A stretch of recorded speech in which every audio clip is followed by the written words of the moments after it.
welcome to another recording, another interview as part of our inaugural, and I'm saying that like there's going to be another one, who knows, Independent Thinking Children's Book Festival online in partnership with the Sue Atkins Book Club. And it's through the Sue Atkins Book Club that I've got to meet the most amazing, slightly bonkers, most amazing group of people writing books for children, books about children, books for parents, books about parents, books that are relevant for teachers, for all sorts of educators, with all sorts of topics that are covered.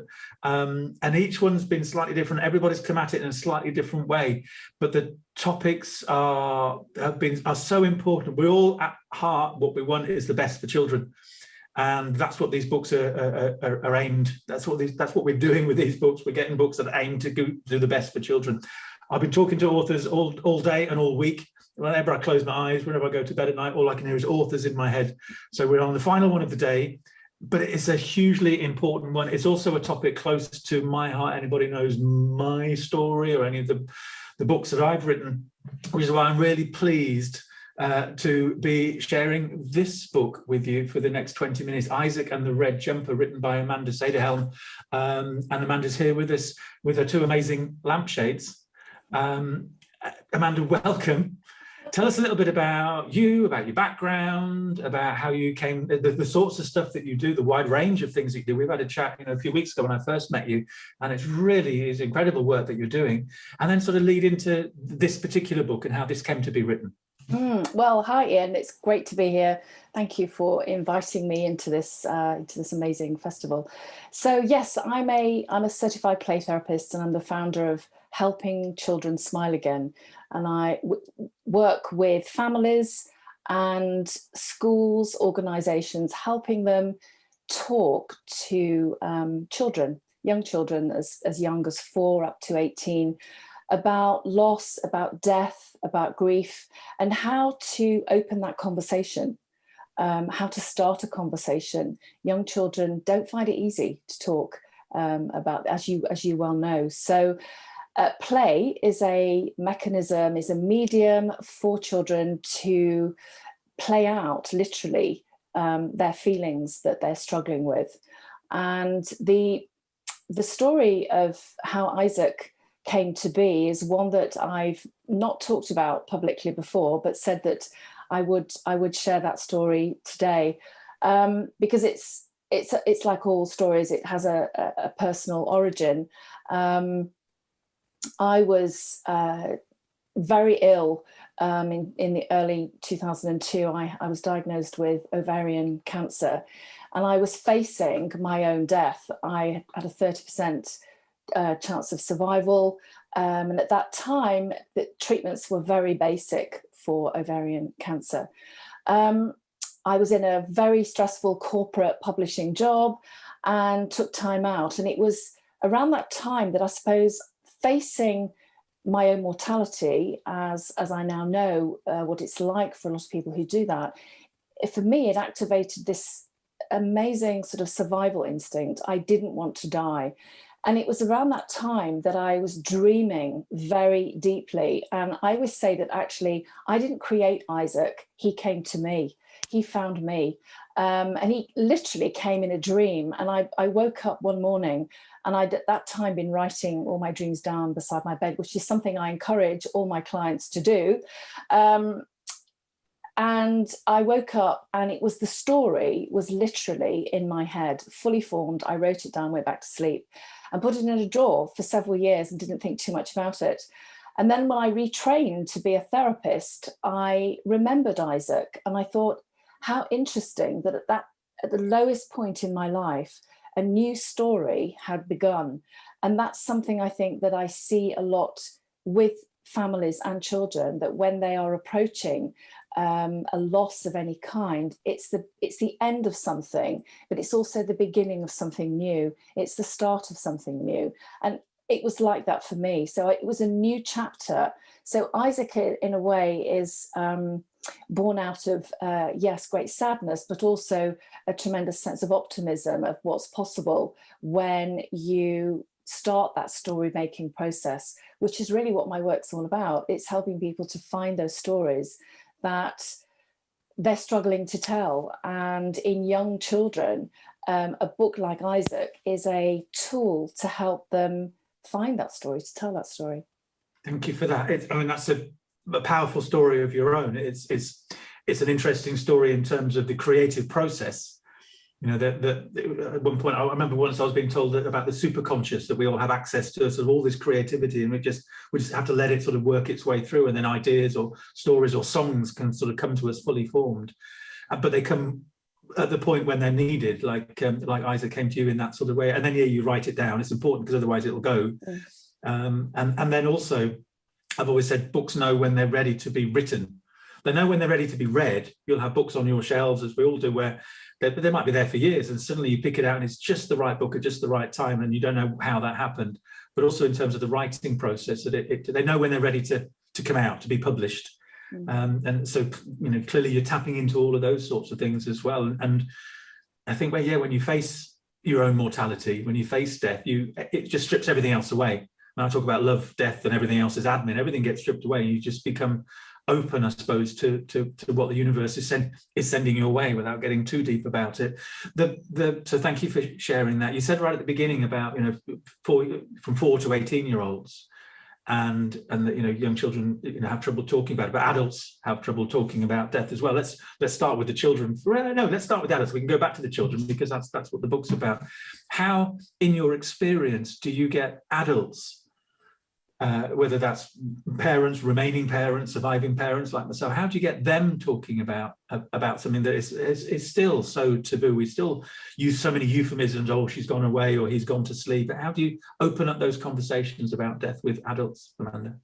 Well, when people usually find me, they're at a point where they may have tried many other things, and they will always present with a very similar narrative, which is that they feel stuck. They feel they can't go any further.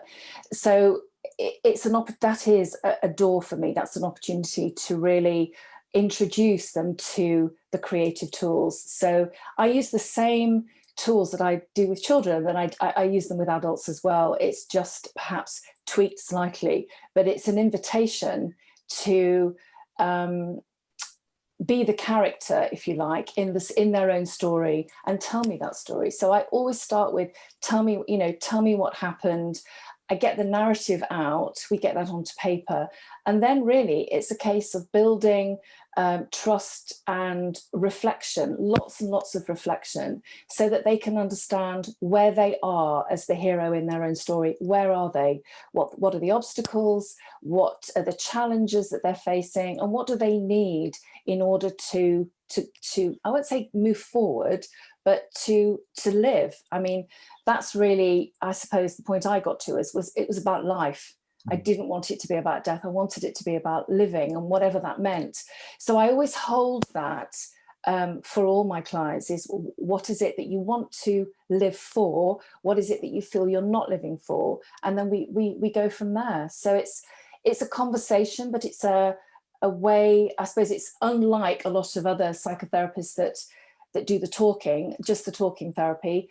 I use the creative tools with all the adult clients as well. It's very much about story. So it's about storytelling, telling your own story, listen to other stories, and that storytelling tool comes from play therapy. That's part of play therapy, is it? Yes, it's part of what we call therapy. So the play therapy toolkit has a number of items in it, like drawing and painting and sound and music. And therapeutic storytelling is one of the tools in my play therapy kit.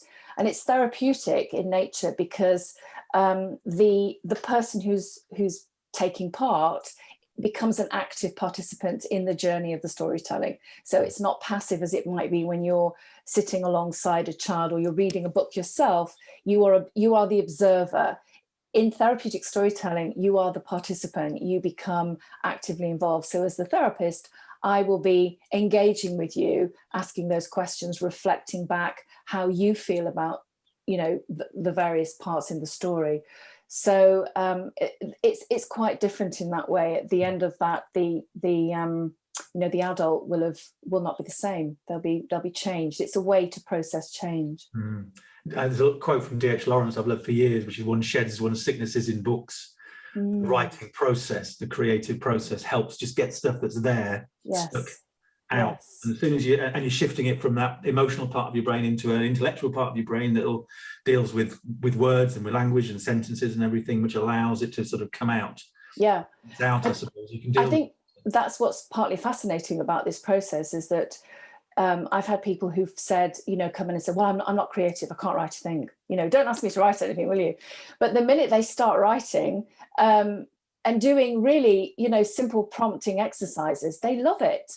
And it's a journaling tool that they take with them out of the therapy room, and they continue. And that's what I call building the relationship with yourself, with your subconscious. That's how you start to activate all those messages that you may have been pushing down because you're sad or you're depressed or you're anxious, all those emotions that go with grieving. But actually writing is a tremendous way, as you well know, of accessing all that great stuff, all that tremendous pool of creativity. Yeah. And so from adults to 4-year-olds then, so how are we getting 4-year-olds to understand death and explore death and talk about it? Well, this is my very favorite age group. I say that because they're like little sponges, they're just fantastic. That age group, sort of the 4 to 8-year-olds, they believe something called magical thinking. So magical thinking is when you believe that you can bring back the person who has died. So it's the sort of what if, if only I'd done this, what if I hadn't done that, mommy or daddy would come back. So with magical thinking, it can be quite dangerous, really, because it can set up for the child this idea that the person isn't actually dead.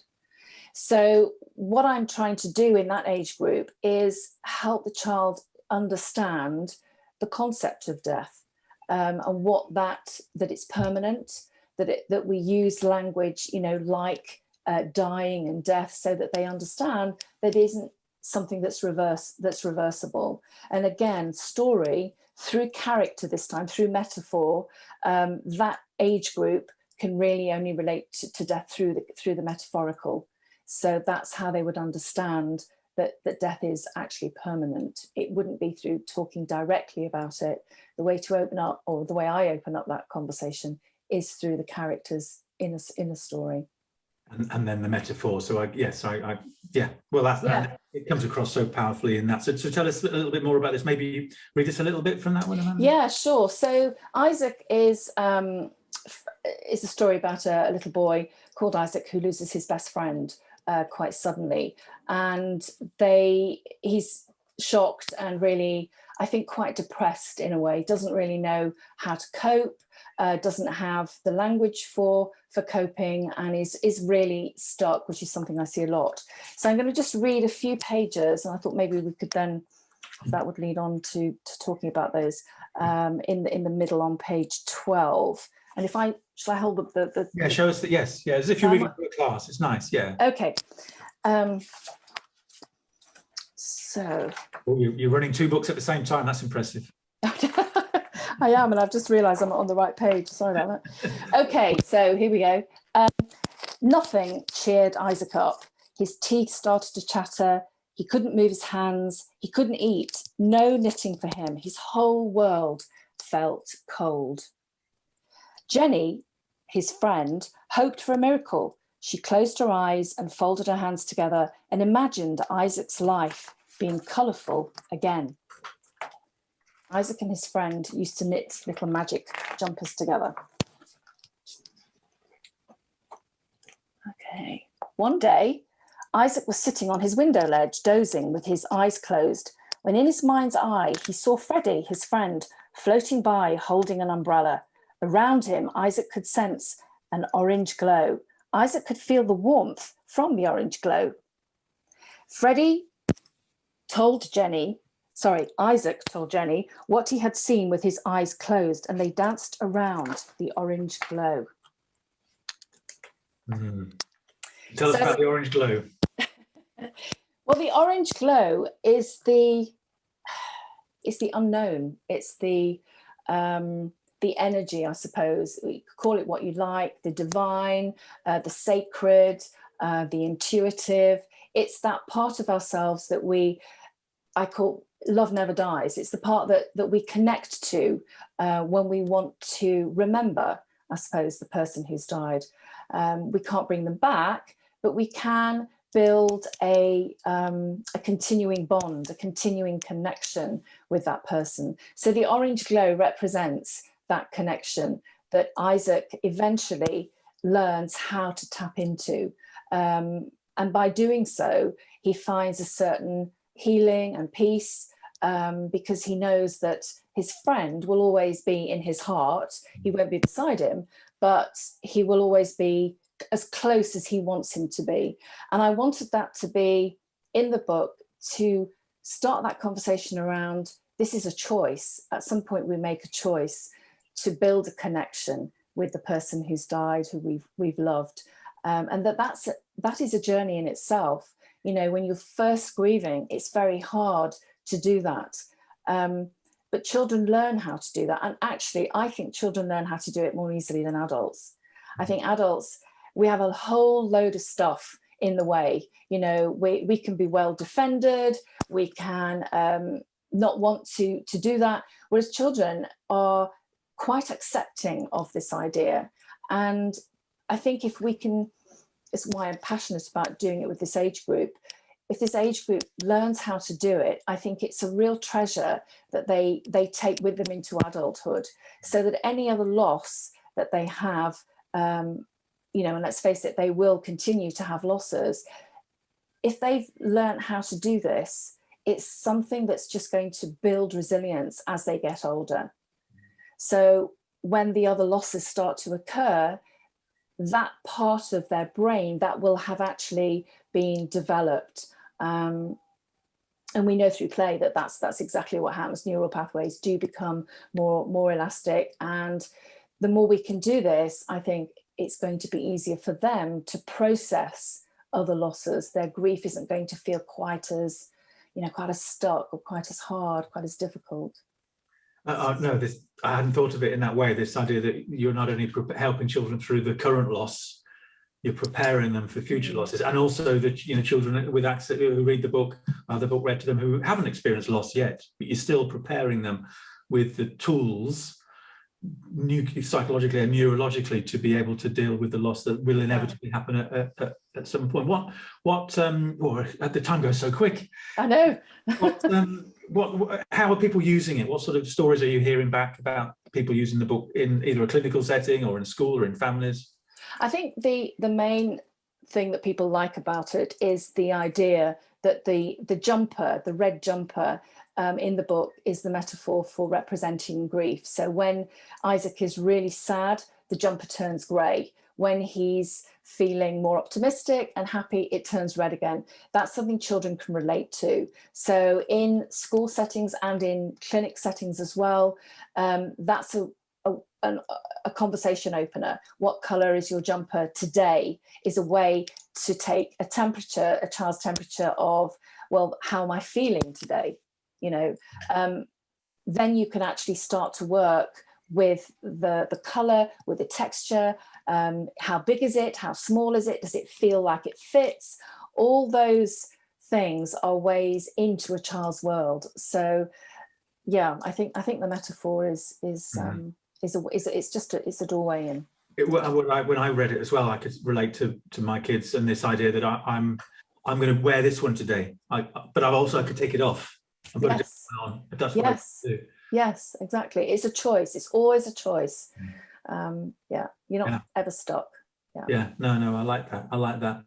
So, I mean, we've done the deal with Roving Bookshop because you put me in contact with them, or connections via connections with John at Roving Bookshop. So, the website address for them, they've got their own special festival bookshop they've set up with, you can buy the books and get them signed and dedicated and the likes. How might people get hold of you then, Amanda, with your website or social media?